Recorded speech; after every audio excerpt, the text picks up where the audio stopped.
in my last video I talked about 20 sentences not to say to somebody who is self-harming.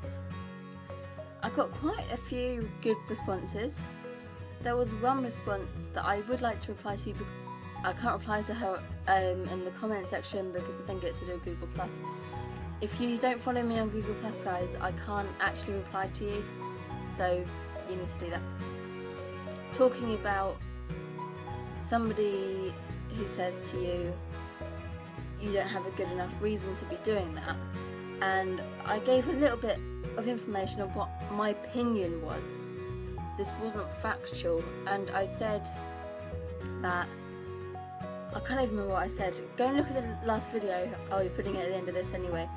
And she said to me, it sounds to me like you agree with self-harm and think it's okay. No, I'm currently 87 days free of self-harming. So no, I don't think self-harm is okay, but there's circumstances that people are in where they do think it's okay. At the time they think it's an okay response to have. And I was just trying to explain that any reason that somebody is self-harming for, any reason at all, it's as valid as everybody else's to be self-harming, if that makes sense. Like, that's what I was trying to make my point on. Today's video, I said I would do what you should say or do to help somebody who is self-harming. I mean, talking about self-harm, I think, is a really hard subject to talk about anyway, so I think it needs to be talked about much more than it is. People don't want to talk about it. It's a hard topic to talk about. I think for some people they find it scary to talk about. I think people need to understand more about it. So the first thing to do is try to be a good listener.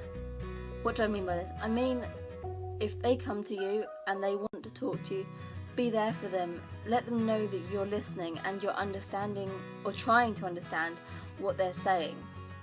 Because you may not understand all of what they're going through, but you can try to understand and you can try and listen, and the fact that they know that you're listening to them and you're taking an interest in what they're saying can be really helpful for them.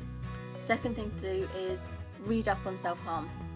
If you don't know a lot about self-harm, the best thing to do is read up on it so you can try and understand a bit more. Because as I said, like, if you don't understand much about it, the person you're talking to who is self-harming will think you just don't have an interest in helping them or caring about them. So if you can at least try and understand a little bit about it, that can be really helpful towards that person. Next one is, if you're taking care of somebody else who is self-harming, you need to remember to take care of yourself. And I think a lot of people don't take notice of this one, because I know that my mum found it very stressful when she knew I was doing it.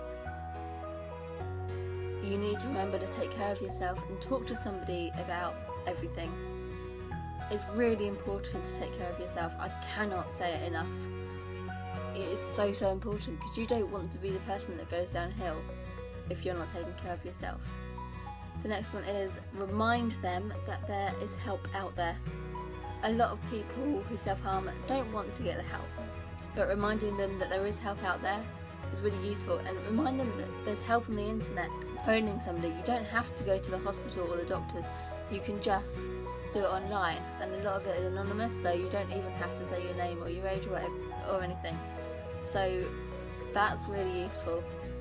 If I was still self-harming, this is what I would want somebody to say to me, is, it's okay, I'm here for you.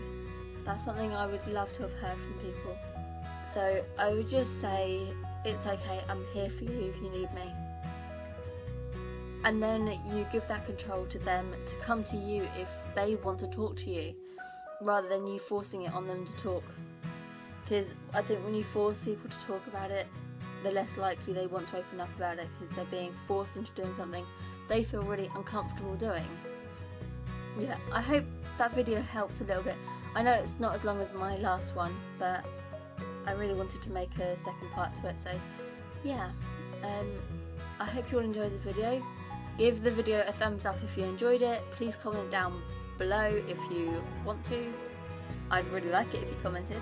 Also, please subscribe and share the video. Right then, bye guys. My throat is so bad.